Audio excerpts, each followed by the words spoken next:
사각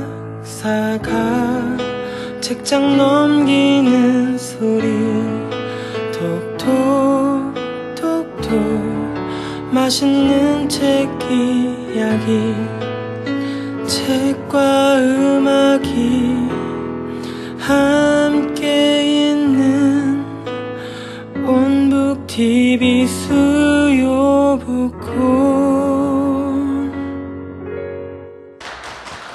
예.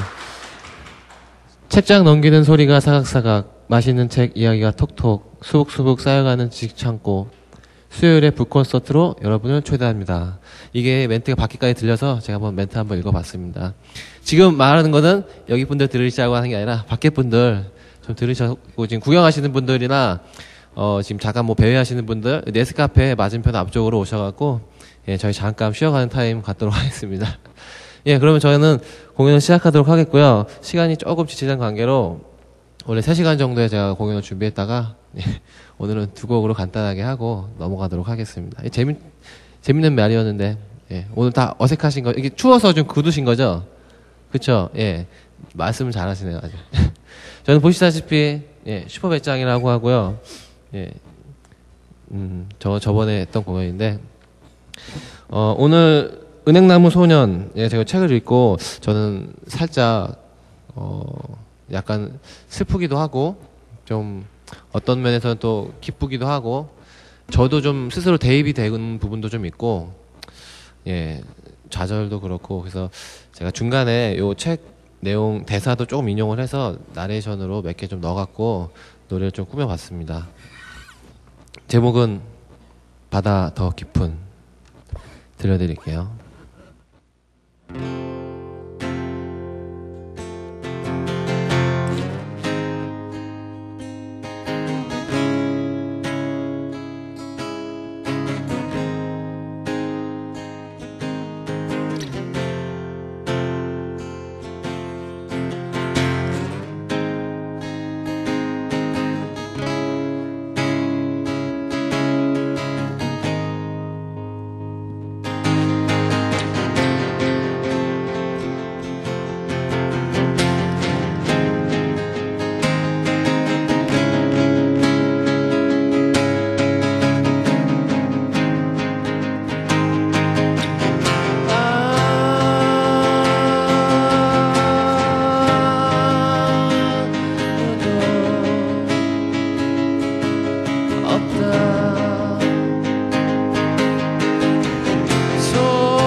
널 지켜줄게. 누가 뭐래도 널 지켜줄게. 너의 외로움 나는 알 수 있어.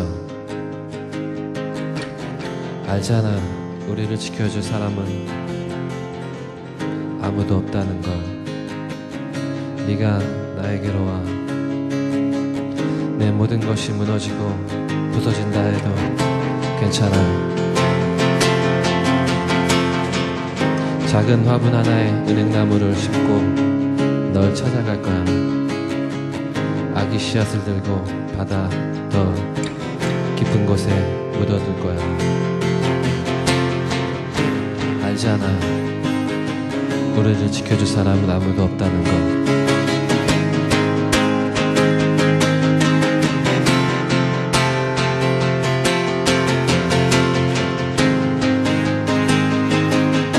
바다 더 깊은 곳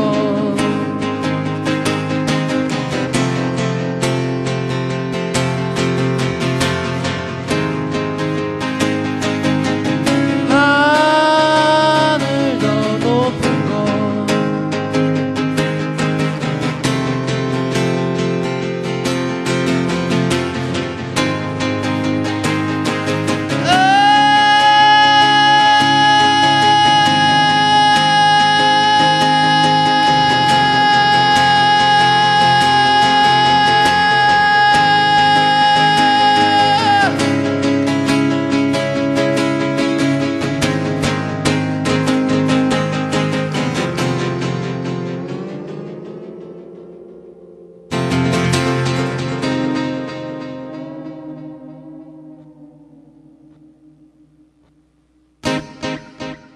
예, 감사합니다. 아이고, 좋고요. 마지막 노래 하나는 약간 메시지를 담은 노래긴 한데 조금 신나는 노래니까 같이 불러주시면 되고, 해주실 게 있으세요. 해주실 거는 간단합니다. 첫 번째, 스트레스 받으시는 거를 다 하나씩 내뱉으세요.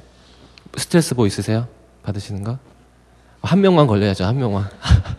한 명만. 예. 스트레스 받으시는 거. 혹시 결혼하셨어요?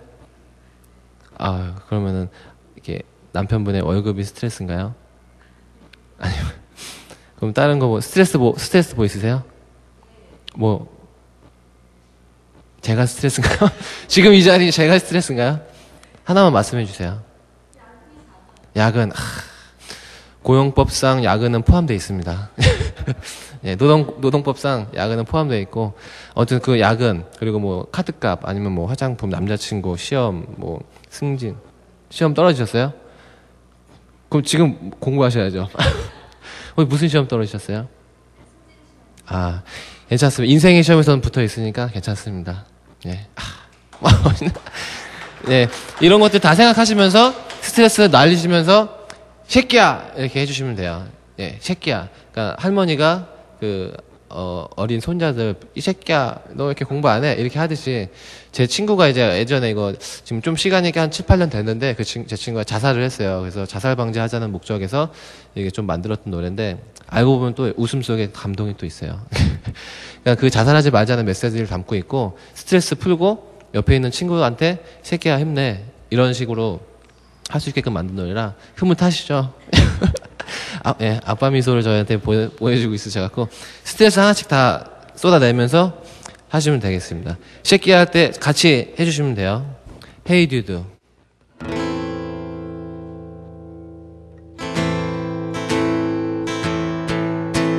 시키야! 요놈의 시키야! 같이 해주세요. 시키야! 요놈의 시키야! 하늘 위로 올라가도 가까운 곳으로 가봐. 그 속에 네가 찾는 무언가 있을 것 같지. 그치, 그런 것 같니. 에이류 사라지면 뭔데. 박수를 같이 해주세요. 박자에 맞춰서. 사라지면 모든 게 자유로워질 거라니. 희망 아무도 알지 못해 잊혀질 것 같진 않니. 아니야, 아닌 것 같니. 에이류 절망 나태함, 무력함, 게으름, 실패. 언제나 생각하지 좌절, 나약, 무너짐, 잦은 야근. 그 속에 내가 있지. Hey you. 와우 와우 와우 와우 와우 와우 와우 와우. 데비리라타 리리라타 데비리라타 리리라 데비리라타 리리라타 데비리라타 리라리라. 시끼야, 이놈의 시끼야. 시끼야, 웃지 말고. 이놈의 시끼야. 언제까지 배신입 중이 쪼가리 속에 혼자 빠져서 시간을 좀 먹이니 있을 것 같지. 그런 것 아니에요. 모든 것이 날 향해 손가락질 받는다 생각하는 것 너 혼자만의 착각 같지는 않니. 아니야, 아닌 것 아니에요. 절망, 나태함, 무력함, 게으름, 남편분의 월급. 언제나 생각하지 좌절, 나약. 남자친구, 여자친구죠. 여자친구 뭐 생각하는 줄 알고 계세요? 딱 하나, 두 글자. 미음, 피읍, 삼성. 예. 이렇게까지 힌트를 주셔도 여자친구 지금 계속 모른 척 하고 있어요. 다 알면서. 명품 생각하겠죠, 명품. 예. 그게 스트레스라고, 그런 게 남자분한테. 명품. 그 속에 내가 있지. Hey you. 와우 와우 와우 와우 와우 와우 와우. 데비리라타 리리라 데비리라타 리리라타 데비리라타 리리라타 데비리라타 리라리라. 시끼야, 이놈의 시끼야. 시끼야, 이놈의 시끼야. 예, 감사합니다. 항상 이 맺힌 거 풀으셨으면 좋겠고요. 저는 슈퍼배짱이고요. 나머지 시간, 저희 인터뷰 시간 가지면서 좋은 시간 부탁드리고, 저는 네이버나 페이스북이나 이쪽에서 검색해 주시면은, 예, 슈퍼배짱이 검색해 주셔서 좋아요 한번 눌러주시면 됩니다. 좋아요. 예, 감사합니다. 슈퍼배짱이었습니다.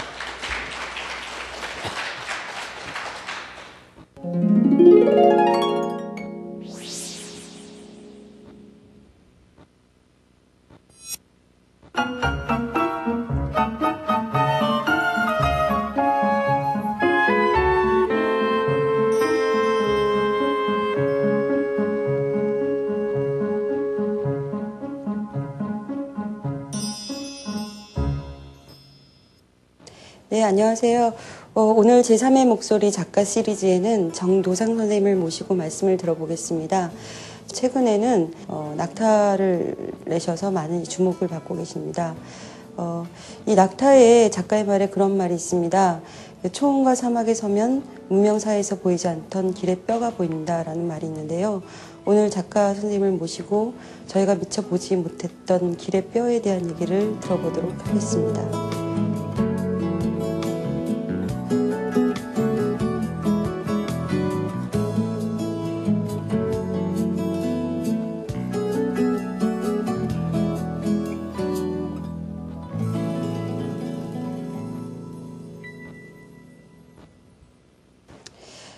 네, 안녕하세요. 오늘은 제3의 목소리 작가 시리즈에는 정도상 선생님을 모셨습니다.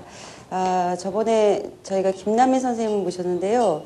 김남일 선생님께서는 그동안 이렇게 산골에서 쭉 소설 작업을 하시다가 이번에 한국작가회의 사무총장님으로 나오시면서 기존의 어떤 홈리스의 분위기에서 깔끔한 도시 청년의 이미지로 다시 복귀를 하셨더라고요. 근데 선생님 여러 신문이나 이런 데서 인터뷰한 모습은 굉장히 깔끔한 모습이 대부분이었는데요. 오늘 뵈니까 김남일 선생님하고 좀 컨셉을 바꾸신 것 같은데 어떤 사연이라도 있으신지요? 특별한 사연은 없고요. 뭐라 그럴까, 그냥 좀 내버려 두고 싶었어요. 네. 뭐 가꾸거나 이런 게 아니고 그냥 좀 내버려 두고 싶다, 당분간 이런 생각을 해서 그냥 내버려 두는 거예요. 가꾸는 게 아니고. 레디비에.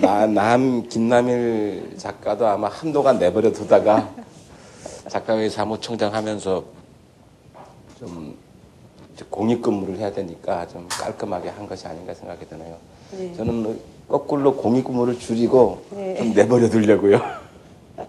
내비도의 컨셉이시군요. 네. 네, 매주 수요일 홍대를 책으로 물들이는 사각 톡톡 수요복권 인사드립니다. 오늘은 다른 때와 다르게 영상과 음악과 함께 저희가 시작을 좀 했는데요. 바로 오늘 모실 분은 영상에서 보셨던 은행나무 소년의 저자님, 정도상 저자님을 모시려고 합니다. 저희 이 방송 곧 시작되니까요. 지금 서점에서 그 책을 보시고 계신 분들 오셔서 같이 저희와 함께 했으면 좋겠고요. 저희가 시작하기 전에 오늘 그 좋은 음악으로 역시 그 수요복권을 의미 있게 꾸며주신 슈퍼 배짱이님께 큰 박수 부탁드립니다.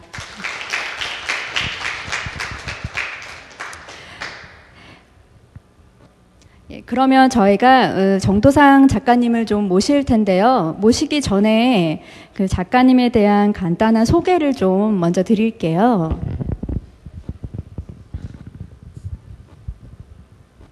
예, 1960년 경남 함양 출신이시고요. 그 87년에 단편 15방 이야기로 그 등단을 하셨습니다. 그 다작을 하셨는데 그 소설집으로 친구는 멀리 갔어도, 아메리카 드림, 실상사, 모란 시장 여자, 찔레꽃 등을 펴냈고, 장편 소설로는 그대여 다시 만날 때까지, 열애, 누망, 낙타, 다수의 작품 많은 활동하셨고요. 단재 문학상, 요산 문학상, 아름다운 작가상 수상하시면서 또 활발한 작품 활동 계속 해오고 계시고, 그 외에도 뭐 한국 작가회의 이사, 또 2006년부터는 결의말 큰 사전 남북 공동 편찬 사업회 상임 이사로도 활동해 오시고 계세요. 그럼 저희가 바로 지금 정도상 작가님 무대로 모시겠습니다. 여러분 박수로 환영해 주세요. 네. 안녕하세요. 양력 중에 좀 틀린 게 있는데요. 맨 마지막에 결의말 큰 사전 상임이사 재직은 올 초에 통일부 장관한테 쫓겨났어요. 그러니까 저거는 아니에요, 현재. 아, 네. 저희가 미리 수정을 좀 못했네요. 선생님, 죄송합니다. 아니, 죄송할 거 없어요. 그렇지만 얼마든지 재개하실 수 있는 부분이신 거죠, 앞으로? 그런가요, 선생님? 장관을 바꾸면 가능할 수도 있겠네요. 네, 민감한 시점에서 말씀은 여기서 그만 없도록 하고요. 오늘 수요복권 나와주셔서 감사합니다, 선생님. 네. 불러주셔서 고맙습니다. 네, 네. 저희가 듣기로 이번이 첫 무대가 아니시라고 들었어요. 지난 저희 4월 달에 수요복권에 김형수 작가님의 초대 손님으로 함께 해주셨었는데요. 오늘은 이렇게 초대 손님이 아닌 메인 게스트로 오셨는데 소감이 어떠신가요? 그때가 좀 편했던 것 같아요. 지금은 뭐 메인이라 그러니까 약간 좀 불편하고 네, 네. 책임감 이런 거 좀 느끼는 것 같아요. 네, 네. 그때는 좀 무책임해도 됐었는데. 그때는 좀 편하게, 예. 제가 편하게 해드릴 테니까 너무 네, 부담 가지지 마시고요. 네. 네. 그럼 본격적으로 저희가 오늘의 책인 은행나무 소년에 대해서 이야기를 좀 시작을 해볼게요. 책 표지를 좀 보면 이렇게 한 소년이 이렇게 은행나무를 가슴에 품고 있는 모습이 좀 보여요. 이게 상당히 뭐랄까 좀 따뜻하면서도 한편으로는 소년이 눈을 감고 있는 모습이 조금 서글퍼 보이기도 하는데요. 네. 이 책에 대해서 좀 간단히 먼저 소개 좀 해주시죠. 이것을 간단히 어떻게 말을 하죠? 매우 어려운 네. 요구를 하신 것 같은데 네. 간단하게 얘기하자면 장편 소설입니다. 네, 네. 은행나무와 소년이 나오는 장편 소설인 거죠? 네, 맞습니다. 네, 네. 이게 나오기 전부터 독자분들한테 많은 사랑을 받았던 걸로 알고 있어요. 올해 1월부터 5월까지 그 창비 문학 블로그 창문에 연재가 되었다고 저희가 들었는데요. 어떻게 해서 이 작품을 좀 집필하게 되셨는지 집필 동기를 저희가 좀 여쭤볼게요. 제가 예전에 저기 그 창신동 그 평화시장 건너편에 창신동이라는 동네가 있는데요. 거기에 방과후 학교가 있었어요. 네네. 평화시장 미싱사들의 자녀들만 방과후에 모아서 가르치는 곳이었죠. 네. 학교 끝나고 오면 아이들이 저녁을 그 학교에서 먹고 뭐 국어, 영어, 수학 등등의 선생님들과 함께 공부하고 집으로 갑니다. 네. 이제 다른 학원을 다닐 수 없는 아이들만 그 학교를 다녔는데요. 거기 나가서 제가 한 2년간 사진을 가르치게 됐어요. 아, 학생들에게 사진을 가르치시게 된 건가요? 소설 속에 네. 이제 여수경이라고 나오는데 네, 네. 제가 그 일을 한 2년 동안 했어요. 그 아이들하고 같이. 네. 그래서 그때 만난 아이들이 주요하게 캐릭터로 들어가 있고요. 뭐 그 아이들하고 또 무너져가는 골목들, 사라져가는 나무들 이런 거 생각하면서 쓸 때가 됐다라고 생각이 들었어요. 네, 용산에서 일이 났을 때 즉시 반응해서 쓸 수도 있었지만 그것보다는 조금 더 곰삭이고 보다 인간의 삶에 가까이 접근할 수 있는 글이 네. 나왔으면 싶다 해서 네. 좀 참고 있다가 쓰게 됐죠. 네. 직접 경험을 하신 부분이 많이 반영이 좀 되어 계시겠네요, 책에. 그렇죠. 예. 네. 저는 좀 제가 좀 영리하지 못해서요.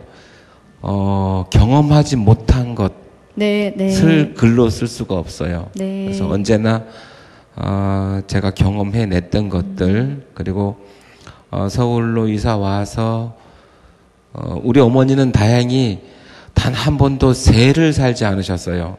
필요하면 언제나 집을 지었죠. 네. 처음에 서울로 왔을 때 산 언덕에다가 미군 부대에서 나온 그 종이 박스가 있어요. 그 박스 두께가 한 1cm 정도 되는데 그걸로 이렇게 삼각형의 작은 천막 같은 움막을 짓고 서울 생활을 시작했어요. 아, 네. 그러면서 이제 그 집이 조금 더 커져서 판잣집이 되고 네, 네. 그 집이 이제 소위 말해서 철거를 맞이하게 되고 싸우게 되고 다른 곳으로 또 이사 가서 벽돌집을 짓고 살고 이런 식으로 네, 해서 네. 우리 어머니는 한 번도 새를 살지 않으셨는데 그때 겪었던 어린 시절의 경험들이 역시 또 이 속에 있는 거죠. 네, 네. 내내만 하시면 어떡해요? 네, 질문도 드릴게요, 선생님. 네, 재촉하지 말아주시고요. 네. 저희가 책을 제가 좀 읽다 보니까 화자가 소년이잖아요. 만돌이 12살이죠. 네. 네. 그 소년이 얘기하고 느끼는 거에 따라서 저도 기분이 좋았다가 또 가슴이 먹먹했다가 이런 감정을 많이 느꼈어요. 네. 네. 그 주인공 만돌이에 대해서 소개를 간략히 좀 해주시죠. 이 아이도 역시 방과후 학교에서 만난 아이인데요.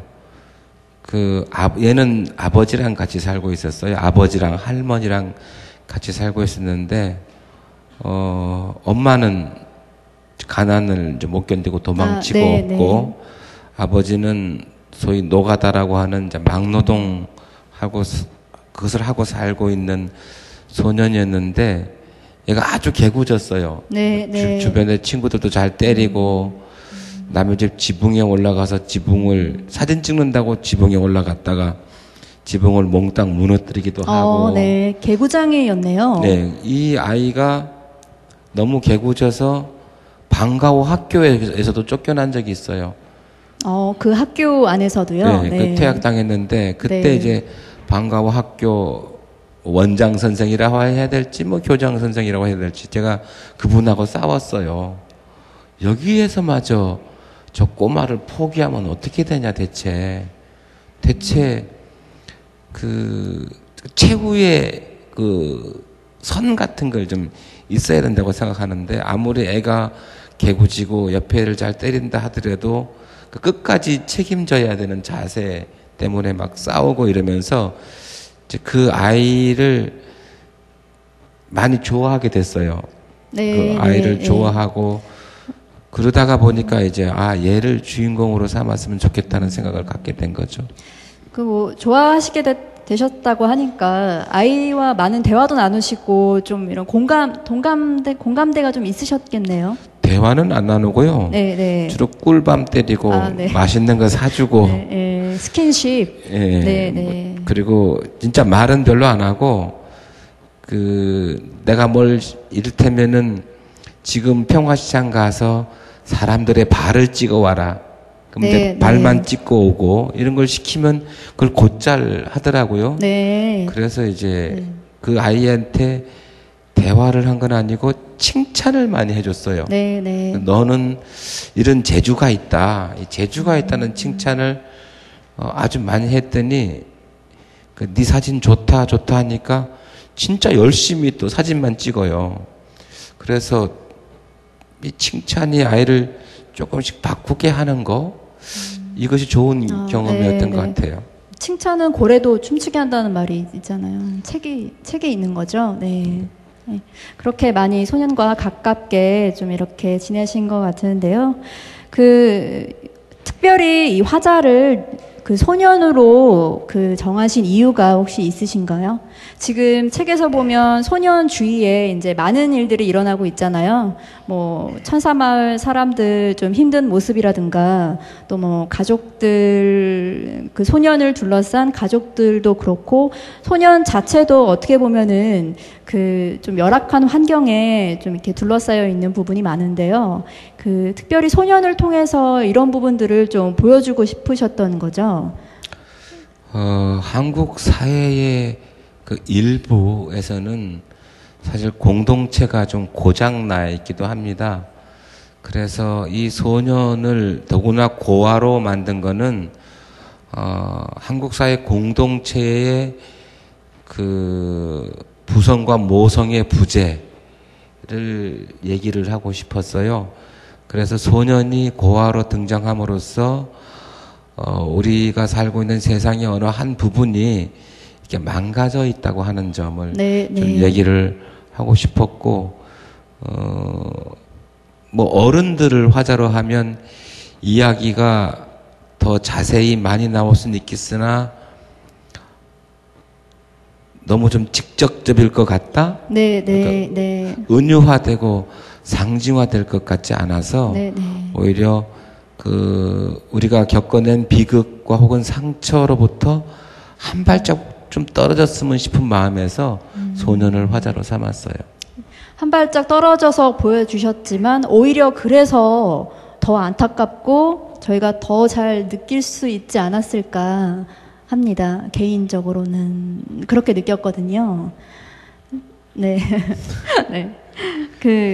소년이 아시다시피 고아이고 또 이제 어려운 환경에 처해 있지만 되게 당차고 씩씩한 모습을 많이 보이거든요. 작품 속에서. 그런 아이의 눈으로 이렇게 바라보는 세상에 대해서 작품이 이야기를 하고 있는데요. 그러면 이 12살 소년이 느끼는 세상은 무엇을 의미하나요? 제가 어렸을 적에 참 진짜 가난했거든요. 초등학교 5학년 때 우리 엄마가 나를 데리고 고아원에 데리고 간 적이 있어요.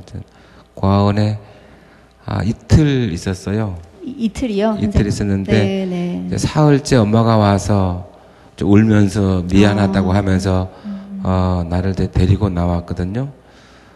그때 이제 본 아이들이 내가 다니던 초등학교에 같이 다니고 있었어요. 근데 그 초등학교 다니던 그 고아원 아이들은 자기들끼리 똘똘 뭉쳐가지고 어떠한 따돌림이나 외부로부터의 폭력, 초등학생들이 사실 왕따나 폭력을 잘 저지르거든요. 그런데 그것을 스스로 이렇게 보호해가는 모습이 나는 꽤 인상적이었어요. 그래서 이제 그때 겪어낸 아이들의 추억을 보면 이들이 고아임에도 불구하고 한 번도 이렇게 세상에 주눅 들어 있지 않다. 그러니까 우리가 보통 생각하면 고아들은 주눅 들어 있고 뭐 어딘가 이렇게 부족한 듯 보이고 좀 더럽고 굶주려 있고 뭐 이런 느낌을 받을 텐데 걔들은 오히려 전혀 그렇지가 않았어요. 오히려 당당하고 자기들끼리 똘똘 뭉쳐 있고 세상에 대해서 손톱을 세워서 할길 자세들이 되어 있고 그래서 그때 그 생각을 하면서 이 아이도 이렇게 세상으로부터 주눅 들지 않았으면 좋겠다. 그리고 세상에 대해서 좀 유쾌하게 반응했으면 좋겠다. 네, 이런 네. 생각을 갖게 됐던 것 같아요. 네. 네. 고아이다 보니까 아무래도 이 엄마 아빠의 손길을 못 받고 해서 그 집 앞에 있는 은행나무를 되게 엄마처럼 아끼고 소년이 그렇게 다루잖아요. 그래서 네. 은행나무를 껴안고 힘들 때는 이렇게 은행나무를 껴안고 엄마를 부르기도 하고 그런 식으로 이제 은행나무가 의미가 좀 있는데요. 그 소설 속에서 은행나무에 어떤 의미를 좀 심어 놓으신 건가요? 소설 속의 은행나무는 우리 옛날에는 마을에 큰 나무가 있으면 이 마을이 그 나무가 곧 마을의 수호신 같았죠. 우리나라 설화 중에 그 은행나무가 울면 그 마을에 재앙이 생긴다는 설화가 있습니다. 네. 그래서 사실은 이제 첫 부분이 은행나무가 운다로 네, 시작을 네. 하죠. 그래서 은행나무가 운다고 하는 것은 곧 이 마을에 재앙이 닥칠 거라는 일종의 소설적 복선이기도 네, 네, 하고요. 네. 그 다음에 은행나무 나이를 500살 정도로 했는데 사실은 한 17세기로부터 유럽 같은 경우에는 근대 르네상스를 거치면서 비로소 근대의 길로 들어서게 됩니다.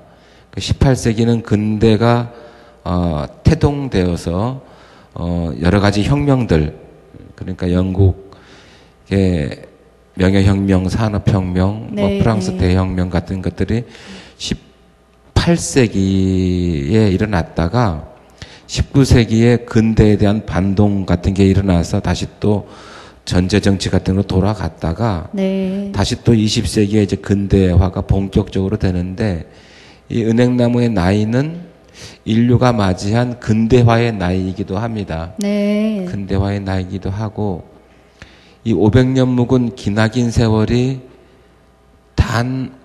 그것을 단 5분 만에 쓰러뜨릴 수 있는 한국 사회의 압축적 근대화를 네, 네. 그 톱질은 또 상징을 하기도 하죠. 네.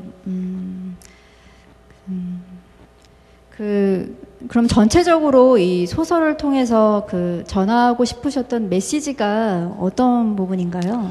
메시지는 이런 거라고 생각을 해요. 그러니까 우리가 언뜻 보면은 삶에서 이렇게 시련을 겪는 사람들, 살면서 패배하는 사람들, 살면서 좌절하는 사람들, 이런 사람들이 있는데 그 삶에 있어서 시련이나 패배나 좌절이 스스로 어떤 깊이를 가질 때는 패배가 아니라고 생각을 해요. 스스로 깊이를 가질 때요. 그러니까 우리가 패배에도 깊이를 가진 패배냐 아니면 깊이가 없는 패배냐가 있는데요. 우리가 시험 공부를 아주 열심히 했는데 누구보다 열심히 했는데 시험에 떨어질 때가 있어요. 네, 네. 시험에 떨어진 거죠. 네. 시험 공부를 하나도 하지 않고 시험 봤는데 시험에 떨어져요. 한 사람은 열심히 했는데 떨어졌고 한 사람은 별로 안 했는데 떨어진 거예요. 별로 공부 안 한 사람은 패배의 깊이가 없는 거고 아주 열심히 한 사람은 그 패배의 깊이가 있어서 언젠가는 이것이 복구될 수 있다. 네, 혹은 이 네. 패배를 극복하고 나아갈 수 있는 여건이 그 깊이에 마련되어 있다고 생각을 네, 해요. 네. 그래서 살면서 우리가 여러 가지로 상처받고 고통받고 하지만 그런 것들을 최선을 다해서 맞닥뜨리고 있으면 언젠가 이렇게 극복될 수 있지 않을까 하는 마음에서 사실 이 소설은 그 깊이 있는 패배에 대한 이야기입니다. 승리에 대한 이야기도 아니고 승리해서 잘나서 잘 먹고 잘 살고 혹은 뭐 그 재벌의 아들과 20대의 가난한 여성이 연애해서 아름다워지는 그런 것도 아니고 다만 우리 주변에서 볼 수 있는 많은 사람들이 뭐 그러저러한 삶을 살면서 네. 이 패배를 겪게 될 텐데 이 패배에서 이 패배에도 언제나 깊이를 가졌으면 좋겠다 하는 마음, 네. 그런 마음이 이 소설에서 가장 하고 싶었던 게 아닌가 싶어요. 네. 어려운 소년을 이야기하셨지만 결국에는 이 희망으로 마무리하는 그런 의미를 말씀을 해주셨는데요. 그 원 제목이 제가 은행나무 소년이 아닌 다른 제목이라고 들었어요. 네. 원래 제목은 그 소년 뱀파이어를 만나다라는 제목이었어요. 네. 그런데 이제 이 소년을 둘러싸고 있는 뱀파이어들에 대한 이야기를 하고 싶었죠. 특히 이제 이 소설 속에 나오는 그 마을이라고 하는 것이 외삼촌과 그 큰아빠 같은 경우가 이 고아 소년의 목덜미에 그 뱀파이어 이빨을 받고 흡혈하는 형국이잖아요. 네. 그래서 사실은 그렇게 쓰게 된 이유는 한국 사회를 지난 이제 내년 내후년이면 갑오년인데요. 갑오년인데 그 갑오년이 1894년인가 그렇거든요.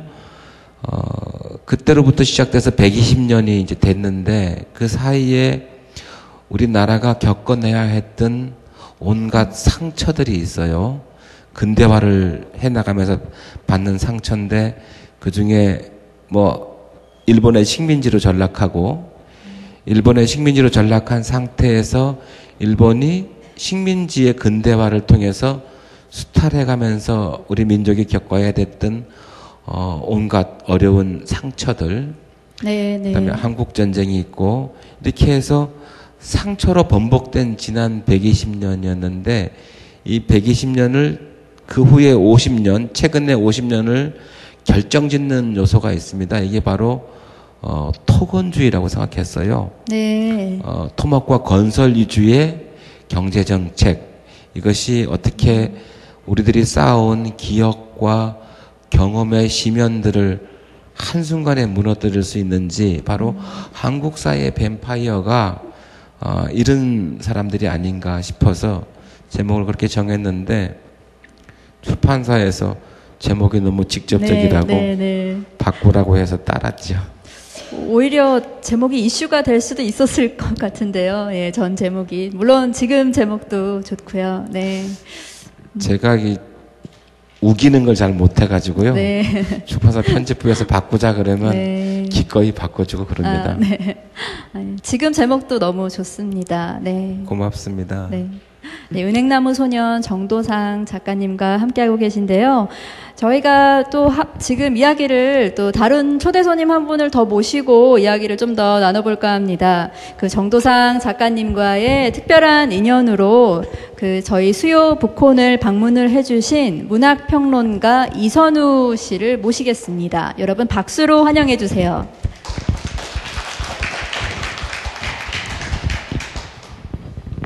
네, 반갑습니다. 네. 이선우입니다. 네, 반갑습니다. 네. 특별한 인연이 없는 걸로 알고 있는데. 어쩌죠? 제가 인연을 물어보려고 했는데 없다고 하시니까 좀 당황스러운데요. 뭐 분단에서 같이 활동하고 하다 보니까 자연스럽게 만나게 된 거죠? 네, 처음 뵌 게 제가 등단을 한 게 2006년이었는데요. 고 무렵에 사실은 뵌 선생님이라 좀 일찍 제가 이렇게 일을 하기 시작하면서부터 바로 뵌 선생님이긴 한데 알프라고 2007년에 전주에서 아시아 아프리카 문학 페스티벌이 열렸어요. 네. 거기 제가 서울 사무처에서 뭐 학술 기획팀장 이런 걸 했었는데 그 중요 간부 중에 한 분이셨거든요. 네, 네. 아시는 분은 아시겠지만 되게 그런 여러 가지 활동에 적극적이시고 관심이 많으시고, 네, 네. 예, 그래서 그때 처음 뵙기는 아마 그 전부터 좀 배웠을 수 있겠지만 자주 뵙고 가까이서 좀 뵌 거는 그때였고요. 네, 그때만 해도 제가 이 자리에 나올 줄은 전혀 네. 몰랐던. 아마 제가 나온 것은 선생님이 이렇게 얼핏 뵙기에는 뱃사람처럼 젊은 여자를 알고 있다, 이것을 좀 네. 강조하기 위해서 나온 것이 아닐까. 젊고 아름다운 여자분을 알고 고맙습니다. 계신다, 이런 의미인 것입니다. 이게 행복해 보이지 않나요? 양쪽에 젊고 아름다운 여성들을 두 분 사이에 앉아 있으니 저희가 영광이죠. 아는 내가 행복해요. 네. 많이 찍어서 널리 퍼뜨려 주세요. 네. 그 문학 평론가로 활동을 하시고 계시잖아요. 네. 그 평론가 입장에서 이 은행나무 소년을 또 어떻게 보시고 계신가요? 읽으신 분들이 안 계신가요? 읽으신 분도 계실 것 같고, 안 계신 읽을 분도. 예정인 분들. 예, 그러시겠죠. 이 작품만을 떼서 이야기하는 것과, 선생님 쭉 작품의 흐름에서 이 작품을 이야기하는 것이 다를 텐데, 더 자극적이고, 더 재미있고, 더 흥미로운 소설들이 많이 있을 거라는 생각을 해요. 이 작품 말고. 그런데 이제, 만약에 정도상이라는 작가를 알고 있고, 이 작가의 전작들을 읽으신 사람이라면, 이번 소설집이 갖는 또 좀 다른 의미, 이런 것들을 눈치채지 않으셨을까 생각을 하는데, 그러니까, 정도상하고 혹시 검색해 보시면 네이버나 이런 포털에 뜨잖아요. 어쨌든, 그러니까 검색이 되시는 분이죠. 그런데 어떤 구절이냐면, 운동권 소설가. 라고 뜨기도 합니다. 제가 보고 상당히 놀랐었는데, 우리가 이제 문학 공부하는 사람들은 80년대 대표적인 작가로 이미 이제 정전화되신 분이에요. 네, 아까 네, 15방 이야기가 등단작인데, 그 당시에 상당히 의미 있는 작품이었고, 그 이후로도 항상 정도상 소설가라고 하면 리얼리즘 작가, 네. 그리고 현실 참여적인 작가, 네네. 그리고 현실의 여러 가지 문제들을 소설 속에서 발언을 하시는 분으로 많이 알려져 있고, 아까 진지하고 무겁고, 그리고 편견들을 조장하고 있군요, 제가. 네, 그런 편견들이 사실은 선생님 작품에 좀 있었던 것 같아요. 그런데 그렇게 해서 80년대 작가들이 많이 더 이상 작품을 쓰지 않으시는 분들도 계시거든요. 그런데 이제, 이렇게 지금 등단 25주년이 되셨어요. 그러니까 이렇게까지 계속 글을 써오실 수 있는 분들은, 자기를 고수하는 사람들이 아니라 성장하고 변하는 네. 사람들인데, 은행나무 소년 같은 경우에는 그 전에 선생님의 기본적인 세계관이라던가 흐름들 속에 있긴 하겠지만, 상당히 많이, 변모들을 좀 꾀하고 있는 작품이어서 개인적으로는 작품 세계 속에서 크게 의미가 있다는 생각이 들고, 반가웠던 작품이죠. 네. 네, 설명을 좀 더 해야 하나요? 네네. 충분합니다. 네네. 역시 그 평론가다우신 예리한 그런 평론 좀 들었고요. 그러면 선생님이 다작을 하셨잖아요. 그럼 네. 혹시 그 전에 이제 유명한 작품, 아까 이제 저희 시작되는 영상에서도 보셨던 낙타라든가 유명한 작품들과 특별히 은행나무 소년이 좀 다른 점이 있다면 어떤 부분을 좀 꼽을 수 있을까요?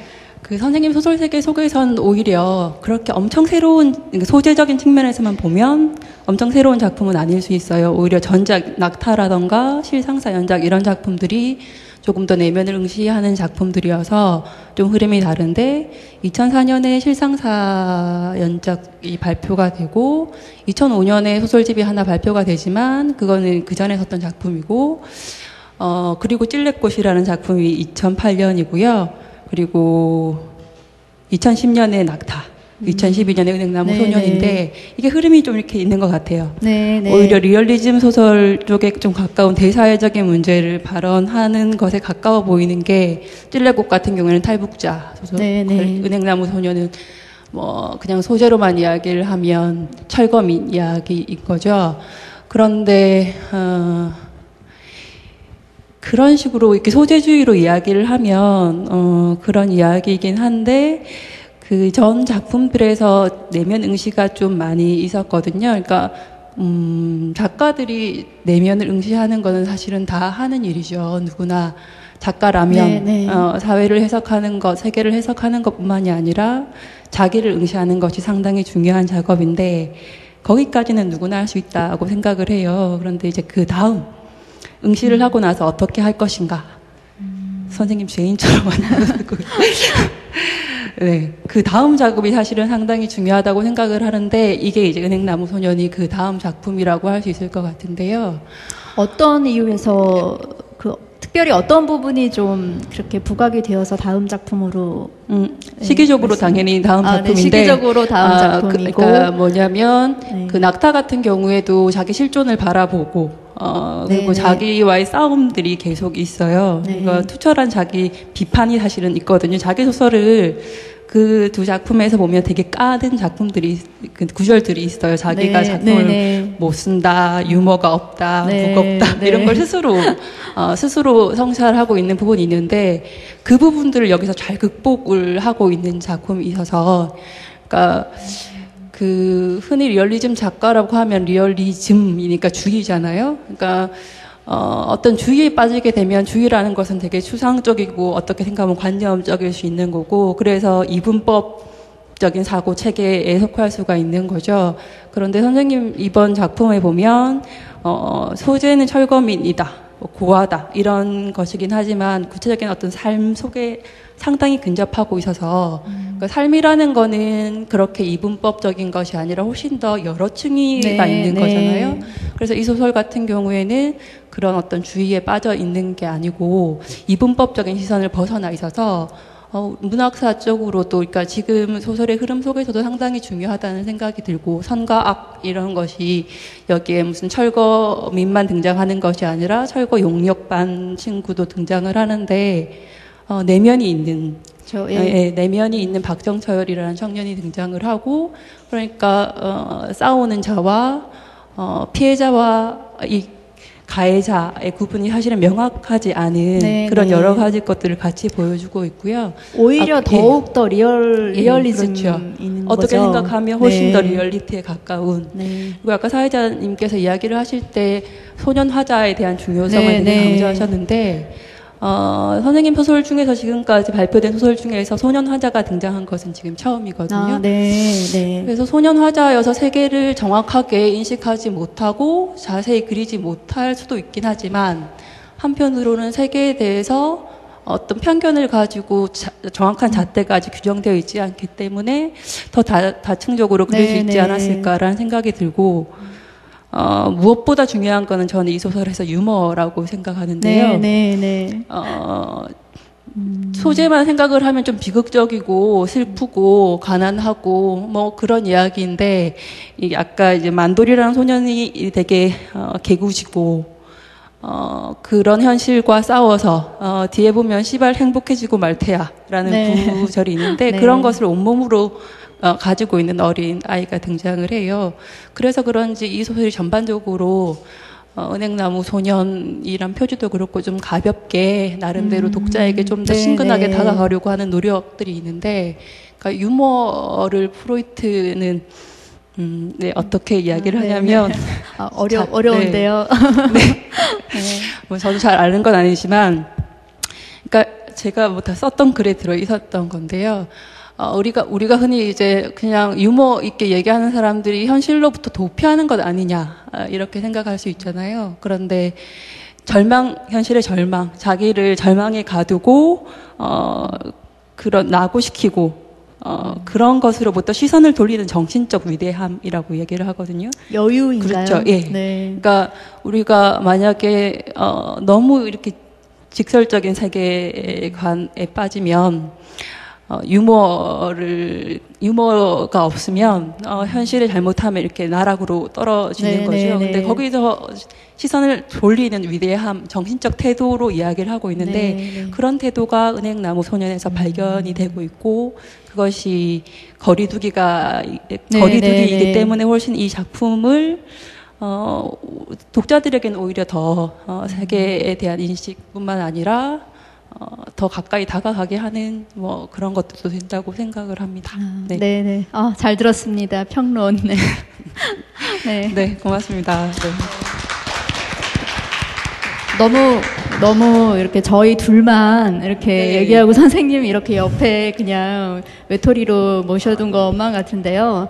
저희가 이제 저희 같은 일반 독자들은 책을 읽을 때 책 재밌다, 뭐 아니면 뭐 잘 읽힌다, 이렇게 가슴이 좀 막막하다, 불쌍하다, 뭐 이런 느낌을 가지면서 책을 읽거든요. 근데 지금 나오신 이제 작가님과 평론가님은 과연 책을 읽을 때 저희와 어떻게 다른지 저희는 좀 궁금해요.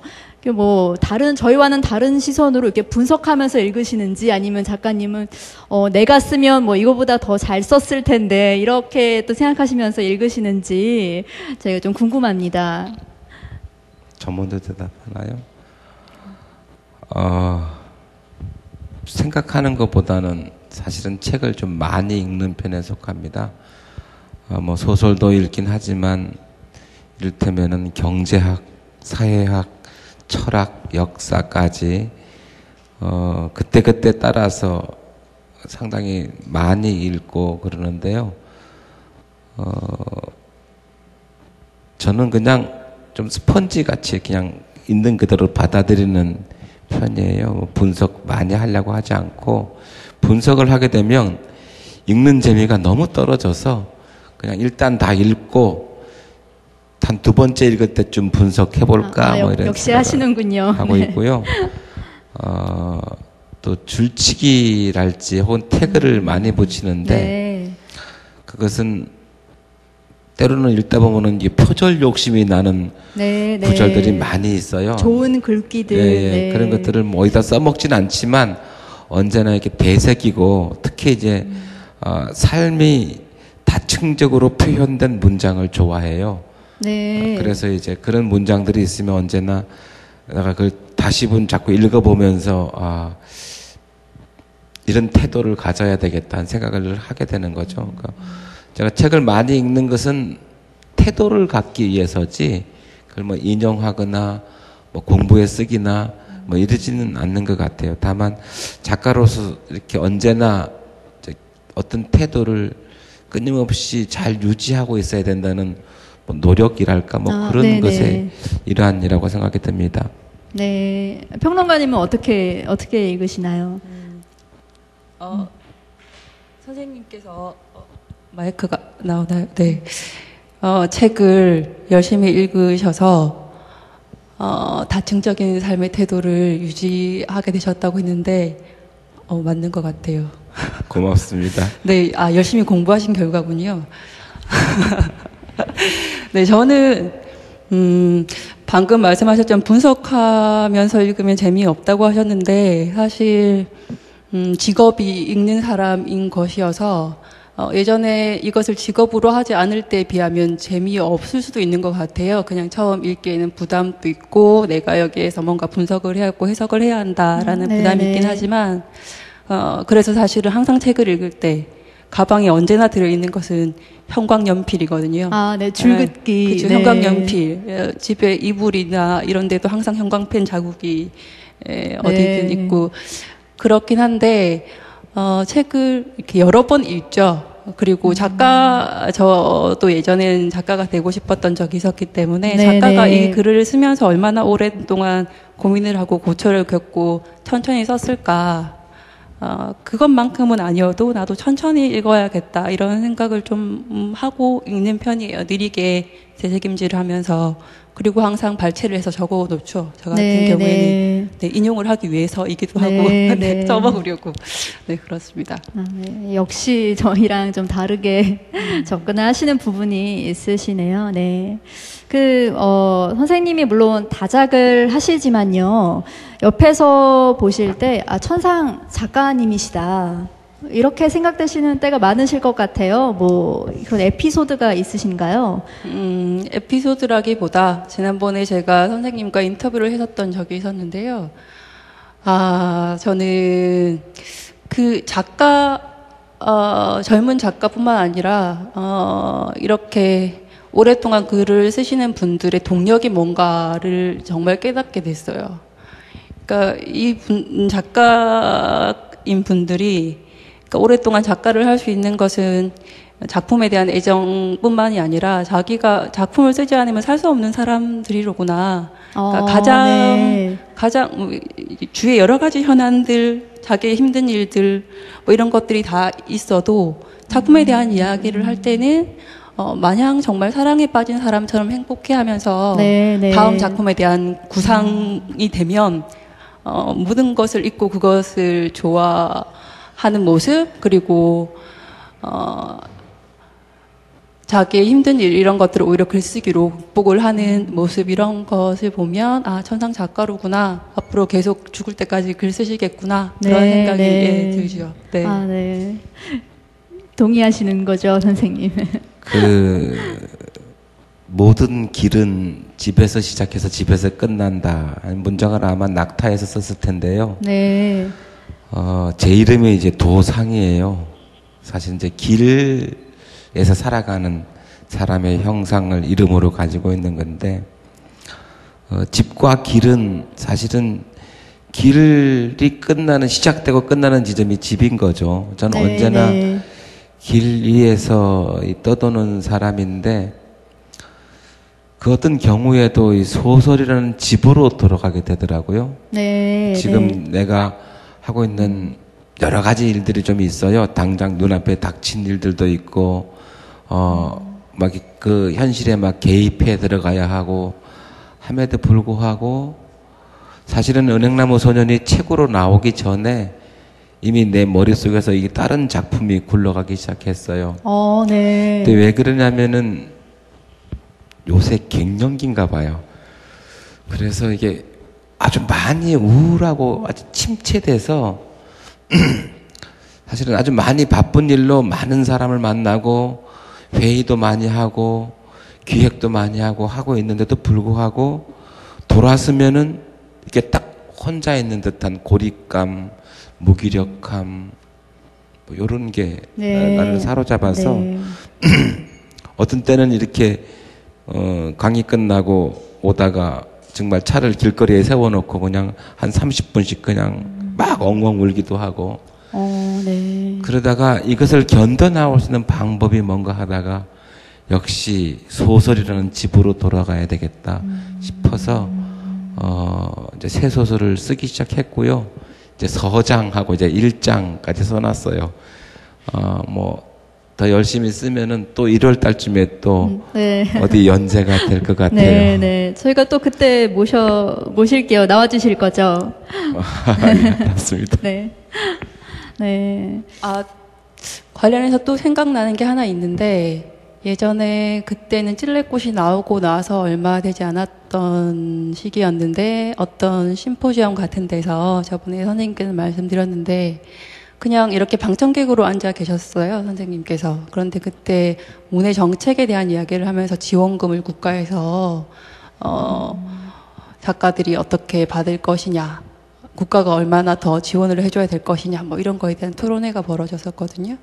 그런데 그때 선생님이 뭐라고 일어나서 말씀하셨냐면, 그러니까 선생님이 여러 가지 사회활동, 문학예술 정책과 관련한 활동들도 좀 하고 계시기 때문에 저는 당연히 그런 걸 국가에서 잘 타내야 된다 이런 말씀을 하실 줄 알았어요. 그런데 그게 아니고 작가가 작품으로 승부를 봐야 한다.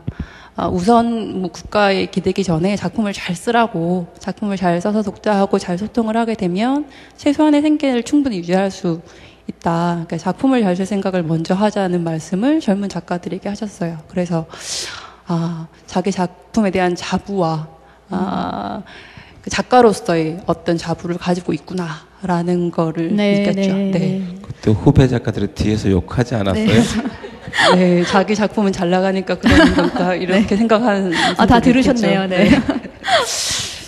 그때 찔레꽃이 나름 선생님께서는 힘들게 쓰셨고 제일 또 미진하게 생각하는 부분도 있다고 하시는데 네, 문학적으로뿐만 아니라 사회적으로도 중요한 작품이어서 네. 네, 의미가 나름 인정받았던 것 같아요. 문단에서도. 네, 네, 네. 네. 그래서 그런 말씀을 하셨던 게 아닌가 생각도. 아니 그래서 그런 건 절대로 아니고요. 나는 절박해져야 된다고 생각을 해요. 문학, 내가 글을 쓰는 이유는 너무 절박해서 이거 아니면 다른 방법이 없어. 그럴 때 승부가 된다고 생각을 해요. 난 취미로, 뭐 대충 재미로 내가 작가가 됐으니까 내 글을 쓰면 누구나 당연히 사줘야 하고 발표돼야 되고 전혀 그렇지가 않아요. 전혀 그렇지가 않고 자기 내면에서 얼마나 절박하냐가 문제지, 내가 지역에 사는 작가이기 때문에, 내가 가난해서 국가의 지원을 받아야 되는 작가이기 때문에 이것은 문제가 아니라고 늘 생각을 해요. 네네. 내면의 절박함이 작가한테 얼마나 있느냐, 이게 훨씬 더 중요하다고 생각해서 지원 얘기를 이제 거꾸로 네, 이렇게 얘기를 네. 했던 건데, 내가 앞에 앉아있는 발표자였으면 좀 깊게 얘기했을 텐데 앞에 앉아있는 발표자가 아니라서 그렇게 짧게 맥락 없이 한마디를 던진 거죠. 네. 네. 저희 정도상 작가님 모시고 이야기하고 있는데요. 저희 평론가님은 이제 좀 마무리가 좀 되어야 될 것 같고요. 좀 들어가시기 전에 저희가 낭독을 좀 청해 듣고자 합니다. 네. 저희가 미리 또 읽어주실 부분 또 직접 선정해서 오셨는데요. 네, 낭독 요청드릴게요. 네, 이 부분은 아까 제가 이 작품이 나름 유머가 있는 작품이라고 했는데 그 부분이 좀 살아있는 부분이에요. 책은 180쪽 마지막 부분이고, 여기 스님이 한 분, 하율 스님이라는 분이 등장하는데, 이 스님이 분신을 시도하는 부분이 있거든요. 그런데 이제 그것이 끝나고 나서, 분신을 물론 하시지는 않았고 끝나고 나서 만돌이랑 이야기를 나누는 장면이에요. 네.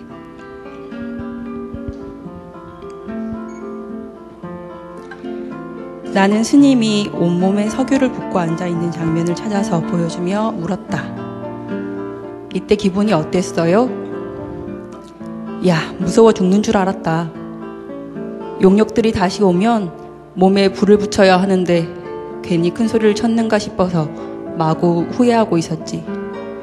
용역이 정말로 오면 어떻게 하나 무서워서 벌벌 떨었어.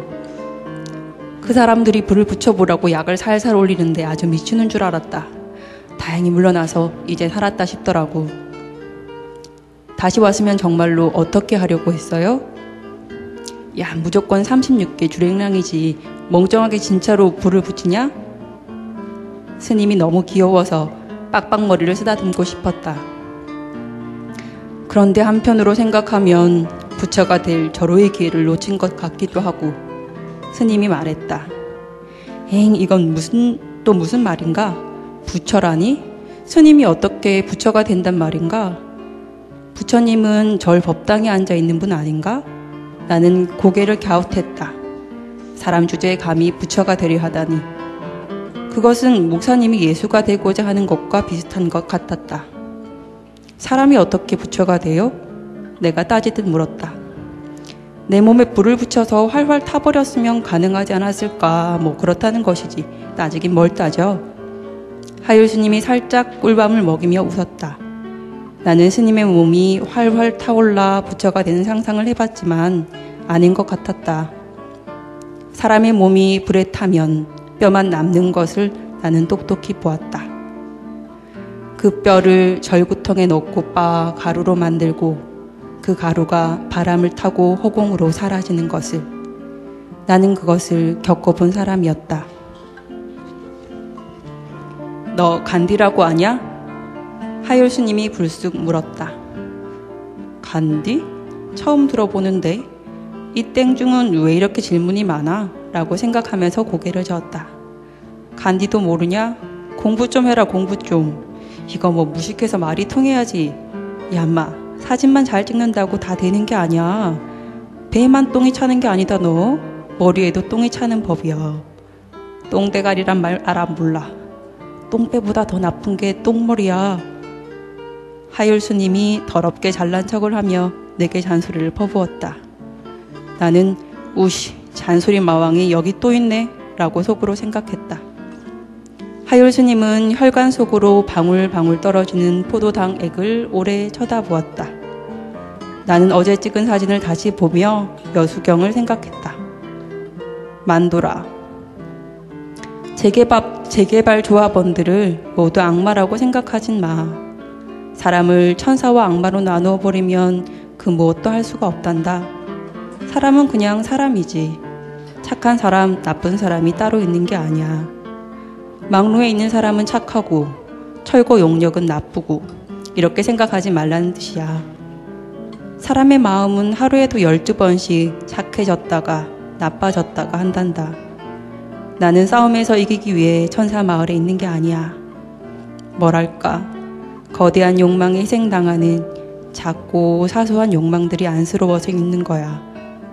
그 작고 애절한 소망도 지켜주지 못하면서 바벨탑만 높이 쌓는 인간의 욕망이 무섭고 두려워서 있는 거지.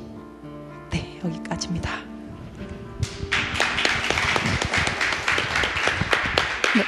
네, 의미 있는 낭독 부분 잘 들었고요. 귀한 자리에 함께 해주셔서 네, 감사합니다. 여러분 박수 한 번 더 부탁드릴게요. 네.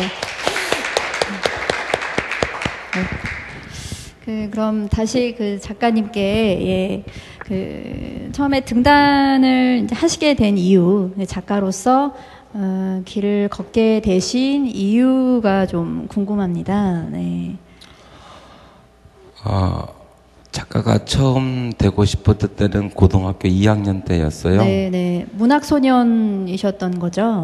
아니, 첫사랑에 빠져가지고요. 네. 그때 첫사랑이자 짝사랑을 하게 되었는데요. 이 친구한테 내가 해줄 것이 무엇인가 라고 생각을 참 많이 했어요. 근데 나는 너무 가난해서 뭐 물질로는 뭘 해줄 수 있는 게 아무것도 없다고 생각이 들었어요. 네. 그러다가 물질이 아닌 것 중에 아름답고 위대한 게 뭘까 생각하다가 시라고 하는 걸 발견을 했어요. 그래서 그때부터 내가 오직 한 여자만을 위해서 시를 쓰는 시인이 돼야 되겠다라는 그 허황된 꿈을 품고 사랑의 힘으로 그렇죠. 작가가 되고 싶었고 그때부터 많은 시집을 읽었고 시집을 베꼈고 다른 사람의 시들을 표절하면서 이렇게 문학 청년으로 성장해 왔던 것 같아요. 네. 저희가 이제 작가님에 대해서 이제 책이 아닌 작가님에 대해서 말씀을 좀 들었을 때 아까도 이제 잠깐 말씀을 해주셨지만 이제 뭐 어머니와 함께 서울로 올라오셔서 이제 사셨던 부분 말씀 잠깐 해주셨지만 뭐 개인적인 아픔이 좀 있으시다고 들었어요. 그래서 저희 생각에는 뭐 이런 아픔들이 그 작품 활동에 영향을 미치고 또 뭐 문학 세계 더 깊은 문학 세계로 인도를 해준 걸로 생각을 좀 되는데요. 그 선생님 어떠신가요? 좀 선생님도 그렇게 느끼고 계신 부분이신지.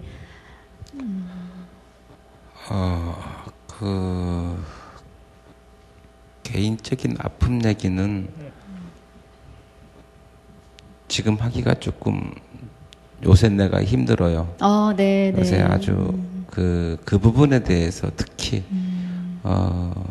이제 11월 달이고 네, 겨울 날씨도 춥고요. 아니요. 네. 그 11월 달에 네. 아주 그 아픔을 겪어냈기 때문에 그 이야기를 다시 하기는 아주 힘들 것 같고요.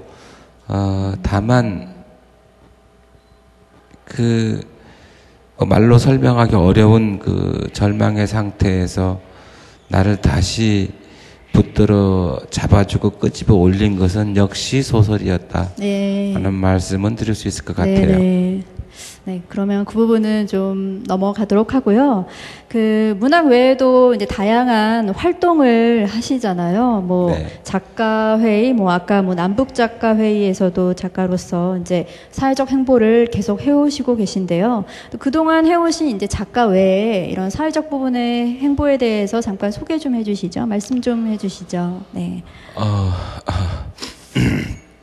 뭐 작가는 저는 뭐 지식인이라고 생각을 하고요. 네. 지식인은 시민사회의 영역에서 자기 역할을 해야 된다고 늘 생각을 하고 있습니다. 물론 어떤 작가들은 그렇게 생각하지 않는 작가들이 있을 거예요. 그런 작가들이 있는 반면에 그러지 않은 작가들도 있으니까 혹은 지식인으로서의 어떤 공공의 영역에서 책임을 갖지 않는 작가라고 해서 그 작가가 뭐 잘못됐다든지 이렇게 생각하지 마세요. 그냥 각각 자기의 삶들이 있는 거라고 생각이 들어요. 어제 제가 그 다른 작가들의 북 콘서트에 갔었는데 그때 이런 말을 들었어요. 작년 2011년 한 해에 해고자가 10만 명이 넘는다고 하더라고요. 네. 우리가 이제 숫자로는 10만 명인데 그 10만 명이 아니고 개인의 이름들을 10만 명의 개인의 이름을 한번 불러보자고요. 이를테면은 뭐 김갑돌, 뭐 김철수, 김영식, 김병철 이렇게 한 사람 한 사람의 이름을 호명할 때마다 각각의 세계가 각각의 다른 풍경으로 이렇게 나타나게 될 거라고 생각이 들어요. 그래서 사실 작가들은 10만이라는 뭉뚱그린 숫자를 보는 게 아니고 그 중에 어떤 개별적으로 해고된 사람의 상처와 그 상처의 풍경들, 그리고 10만 명이지만 해고라고 하는 어떤 것에 의해서 상처 입지만 이 상처는 전부 개별적으로 자기만의 독특한 세계를 가지고 있을 거라는 생각을 들어요. 그래서 네. 해고는 똑같은 상처를 낳는 게 아니고 해고는 10만 명이 해고당했으면은 10만 개의 다른 상처를 낳는 것이다 라고 생각을 하거든요. 그런 입장에서 볼 때 물론 작가들도 저는 공공에 대한 책임감을 좀 가진 작가지만 또 어떤 작가들은 자기 작품을 진짜 열심히 쓰는 작가들도 있어요. 그러니까 공공에 대해서 책임감 있게 뭐 발언하지 않는 작가라고 해서 아주 뭐 안 좋게 보시면 안 되고 각각 주어진 영역 안에서의 자기 상처와 자기 절박함을 끌어안고 살고 있다라고 생각하시면 될 것 같고 다만 저는 이제 다른 작가보다 달리 공공에 대한 책임감이 조금 더 강하다. 이렇게 생각해 주시면 될 것 같아요. 그래서 물론 학생 시절에는 뭐 학생 운동을 해왔고요. 요새 제가 아주 몰두하고 있는 것은 뭐 신문이나 뉴스 같은 거 보시면 이제 가끔 나오는데 문재인 안철수 후보 단일화를 위해서 열심히 일을 하고 있어요. 그래서 그 두 사람이 단일화되어서 단일화된 후보로 대통령 선거를 치를 수 있도록 내 작은 힘을 보태는 게 요즘에 제가 하는 일의 주요한 일입니다. 그리고 또 뭐 그 외에도 남북 관계는 관심이 좀 많으시잖아요. 이명박 정부 내내 북이랑 대화를 못하게 했고요. 제가 이제 아까 그 통일부 장관으로부터 상임이사 해임 당했다고 했잖아요. 그러니까 이제 이명박 정부에서는 저를 이렇게 상당한 수준에서 싫어해요. 그래서 뭐 그 사이에 한 5년 동안 도청도 당했고, 그 다음에 이메일을 비롯해서 인터넷에서 로그인되는 모든 문서에 대해서도 저들이 다 자료를 갖고 있고 그걸로 나한테 수사가 들어오기도 하고 막 그랬었어요. 그러니까 근데 그런 것을 뭐 두려워해서 내가 뭐 주저하고 이런 것은 하나도 없고요. 다만 이명박 정부는 그 남북 관계에 매우 이제 해를 끼쳤는데 어떤 거냐면은 한반도, 북한과 남쪽을 합쳐서 한반도라고 하는데 한반도가 매우 불안정해지면 동시에 일본과 중국도 불안정해집니다. 예를 들어서 임진왜란이 일어나고 나서는 일본의 도요토미 히데요시 정권이 도쿠가와 이에야스 정권으로 무너져서 넘어가죠. 임진왜란 이후에 명나라는 청나라로 바뀌게 돼요. 이런 식으로 한반도가 계속 요동을 치면은 주변의 다른 나라들도 결코 이렇게 평화롭지 못하게 되는데 현재 정부는 한반도를 이렇게 평화롭게 가는데 이렇게 썩 열의를 내는 정부가 아니라서 그런 점에서 좀 저하고 안 맞는 게 있고 그 덕택에 남북 문제를 해결해가는 일체 활동도 또한 할 수가 없었죠. 하지만 그 남북 그 작가들이 만나는 데에도 그 전에 그 중점적인 역할을 좀 하셨다고 제가 좀 들었어요. 자세히 어떤 남북 작가들이 만난 게 어떻게 자세히 좀 진행이 됐었던 부분인가요? 그거를 이 시간에 다 얘기하기는 좀 어려울 것 같고요. 네네. 지루하니까. 네네. 그것은 이제 뭐 궁금하신 분들은 뭐 저를 검색해서 찾아보면 자세한 소개들이 있습니다. 따로 보시고 네네. 빨리 끝내고 집에 가도록 합시다. 예, 알겠습니다. 시간 관계상 네, 저희가 그 이야기는 좀 접도록 하고요. 뭐 지필뿐만이 아니고 또 카메라 렌즈를 통해서도 다양하고 이게 또 뭐 사실적인 풍경들을 많이 담아내시고 계셨다고 들었어요. 선생님이 그동안 담아내신 사진 속의 풍경들을 좀 보면서 저희가 거기에 대해서도 이야기를 좀 나누어 볼까 합니다. 같이 좀 카메라 렌즈 속으로 지난 8일부터 좀 들어가 볼까요? 네.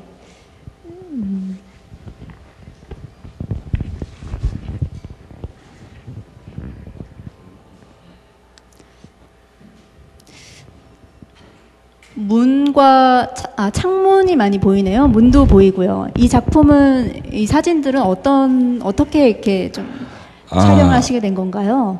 제가 이제 어딜 가게 되면 문을 많이 찍어요. 문은 집에서 나와서 길로 나가는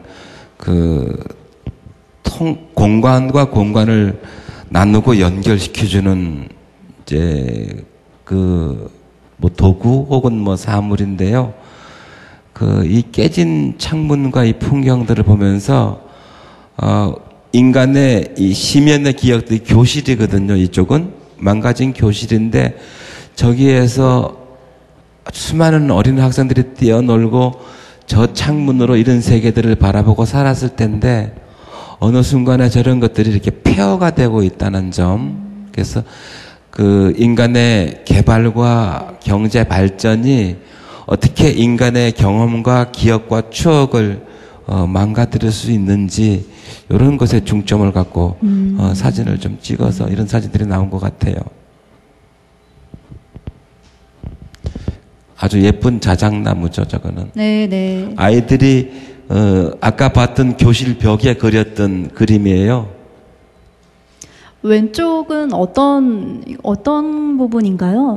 이게 저 문은 저기 지금도 있는데요. 우리나라 서울의 상도동 밤골마을, 중계동 백사마을, 저기 개포동 구룡마을, 포이동에 재건대 마을 같은 게 있어요. 거기 가면은 이렇게 부서지고 더 이상 사용하지 않는 문들이 있는데 이제 기억이 닫혀버리고 더 이상 기억이 소통하지 않는 문들, 그러나 색감으로는 매우 아름다운 문들을 찍었습니다. 이 길은 저기 소설에서 보면은 무당집으로 올라가는 길이에요. 네. 어떤 사진 보면은 여기에 빨간 깃발이 있는 이제 집이 나오게 되는데 무당집으로 가는 길이고, 이 사진들은 전부 다 문과 창문이잖아요. 네네. 다 닫혀 있고 봉쇄돼 있고 이런데 우리 인간이 삶이 그리고 인간의 영혼이 예전에는 저것을 통해서 세계와 소통하게 됐는데 세계화가 되고 발전해감에 따라서 자꾸 거꾸로 저 문 안에 갇혀 있는 것을 좀 보게 돼서 저런 사진들을 좀 집중적으로 찍었던 것 같아요. 네. 이것도 창문이죠. 창문이고, 왼쪽에 되게 예쁜 일러스트가 보이는데요. 요거는 이제 상도동 밤골 마을인데요. 마치 소설 속의 지혜 같잖아요. 그렇네요. 네. 그래서 제가 특별히 네네. 보낸 거예요. 이것도 다 상도동인가요? 네, 상도동인데요. 저쪽에 보면 피닉스 파라글라이딩이잖아요. 네. 아주 푸른 창공, 저렇게 부서진 창문을 푸른 창공을 날아가는 비행의 모습으로 이렇게 가리고 있는데, 저 자리에서 보면은 저렇게 이제 개발되고 개발되지 않은 이런 모습들이 동시에 보여지고 있습니다. 네. 선생님이 그 직접 촬영하신 사진과 뭐, 그 속에 담으려고 하셨던 의미 좀 같이 저희가 들을 수 있었고요. 또 이렇게 사진 촬영을 하시는 게 그 작품 활동을 하시는데 분명 도움이 되시는 거죠? 뭔가 영감을 준다던가. 일부러 사진 촬영을 하러 다니진 않아요. 그냥 사진기가 있긴 한데, 이제 작품을 쓰려면 또 취재를 해야 되잖아요. 네. 그 작품이 만들어지게 될, 움직이게 될 공간, 무대가 필요한데, 그 무대의 공간을 반드시 가서 확인하게 됩니다. 확인하게 되고 사진을 찍을 때 이제 내가 어떤 식으로 사진을 찍을까 고민을 하는 거죠. 그냥 막 찍는 게 아니고 어떤 주제의식을 가지고 이렇게 사물을 대하다 보면 저렇게 어쩔 때는 몸만 잔뜩 찍고 오게 되는 경우도 있습니다. 네. 여러분들도 많이 이제 글을 쓰시게 된다면 그 공간에 대해서 생각을 많이 하세요. 그 공간 안에서 인물들이 이제 움직이게 되는 게 이제 소설인 건데, 그 공간과 인물의 건조한 행위를 포착하고 그 공간에 등장하는 사물의 미세한 흐름과 인물의 심리를 이렇게 결합시키는 문장들을 만들어내게 되면 훨씬 깊어져요. 그렇기 때문에 언제나 그 소설을 쓸 때는 공간 감각이라는 게 필요해요. 작가의 머릿속에 공간을 숙지시켜 놓고, 때로는 저는 저 소설 쓸 때는 지도를 혼자 그렸어요. 내 상상의 지도를 막 그려요. 저는 항상 글 쓸 때 지도를 그리는 버릇이 있는데, 주인공이 살아가야 될 지역을 막 지도로 그리고 내 나름의 거리 이름도 붙여놓고, 그 이 안에서 이 주인공이 이렇게 활동했겠구나, 이렇게 움직였겠구나, 이런 생각들을 막 하는 거죠. 네.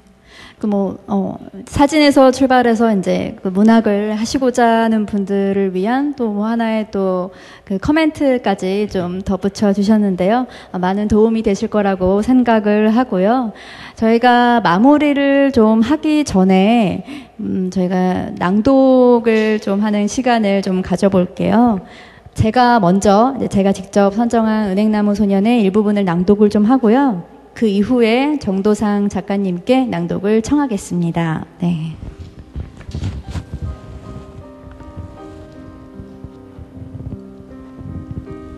제가 읽을 부분은요, 아까 작가님께서 소개해 주셨던 의미 있는 실패 그 부분이 가장, 제가 생각할 때는 가장 잘 드러나 있는 부분이라고 생각을 해서 좀 선택을 하게 되었고요. 희자씨 은행나무. 내가 외할머니에게 화분을 내밀었다. 에게? 잎사귀 2개뿐인 게 무슨 나무야. 외할머니는 은행나무 화분을 밀어냈다. 에이, 왜 그러셔, 희자씨. 이게 지금은 떡잎이지만 자라면 나무가 되는 거야. 다음에 와서 마음에 드는 땅에다 옮겨 심자. 희자씨가 직접 옮겨 심어, 알았지? 주담형이 옆에서 거들자 그제야 외할머니의 눈이 반짝거렸다. 그래? 외할머니가 활짝 웃으며 화분을 받아 창가에 놓았다. 햇살이 눈부시게 쏟아져 내리는 자리였다. 희자씨, 이걸로 날마다 은행나무를 찍어둬. 어떻게 자라는지 보게, 알았지? 내 목에 걸려있던 작은 카메라로 잎사귀 2개만 달랑 올라온 은행나무를 찍는 요령을 가르친 뒤에 외할머니에게 찍어보라고 내밀었다. 싫어. 나무가 자라는 건 비밀이야. 그 비밀을 다 알려고 하지 마. 예, 잘 읽었습니다. 잘 들었습니다. 감사합니다. 네. 제가 읽을 부분은요, 291쪽 아래쪽 문단입니다.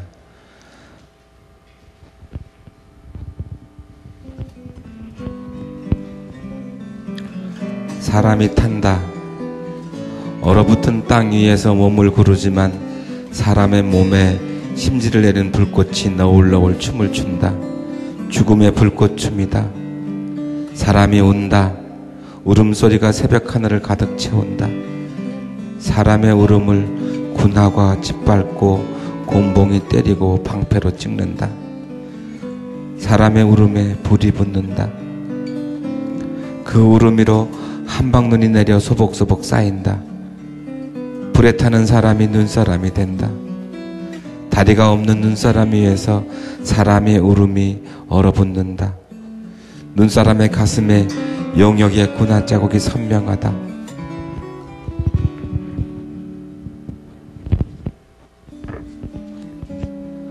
수십 개의 군화가 눈사람을 밟고 지나간다. 콩콩 이모의 절로 꾸리는 걸음에 불이 붙는다. 콩콩 이모는 불사람이 되었다. 콩콩 이모의 간절한 말들이 까맣게 타서 허공으로 흩어진다. 콩콩 이모가 몸부림치다가 쓰러진다. 콩콩 이모의 몸에 붙은 불을 지혜 엄마가 옷을 벗어 덮는다. 불은 콩콩 이모를 태웠고 한방눈은 콩콩 이모를 눈사람으로 만든다. 눈사람이 된 콩콩 이모.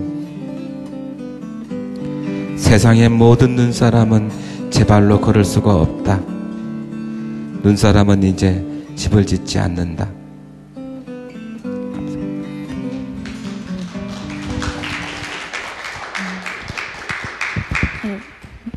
네, 선생님 낭도 잘 들었습니다. 네, 좀 안타까운 너무 슬픈 부분이었던 데를 것 같은데요. 골랐는가 봐요. 네, 저희가 마무리하기 전에 좀 앞으로의 계획에 대해서 잠깐 소개를 좀 해주시죠. 말씀을 좀 해주시죠. 네. 앞으로의 계획은 소설을 쓰는 거예요. 지금 이제 새로 시작한 소설 열심히 쓰고 내년 1월 달부터는 아마 여러분들이 어쩌면 핸드폰으로 내려받을 수 있는 연재를 하게 될 거예요. 그래서 잘 쓰고 잘 읽고 그랬으면 좋겠습니다. 네. 너무 감사합니다. 단출하죠? 네. 낭독으로 좀 즐거웠지만 한편으로 숙연해지는 좀 시간이었는데요. 제가 잠깐 안내 말씀 좀 드리고 마무리를 좀 할게요. 저희 수요북콘 네이버 블로그가 있습니다. 거기서 저희 댓글 이벤트에 선정되신 분들은 제가 무대 왼편에 이벤트 테이블에서 책 선물을 준비했어요. 받아가시고요. 또 오늘 북스리브로 홍대점에서 책 구매하신 분들께도 저희가 책 선물 준비해놨습니다. 같은 자리에서 영수증 보여주시면은 저희가 책 선물 드리고요. 그리고 저희 지금 이 자리가 끝난 다음에 작가님 모시고 팬사인회와 또 작가님께서 직접 저희 수요북콘의 예쁜 상징인 장미꽃 드릴 테니까요. 끝까지 함께 해주시기 바랍니다. 네. 네, 선생님 오늘 나와주셔서 정말 감사드립니다. 네.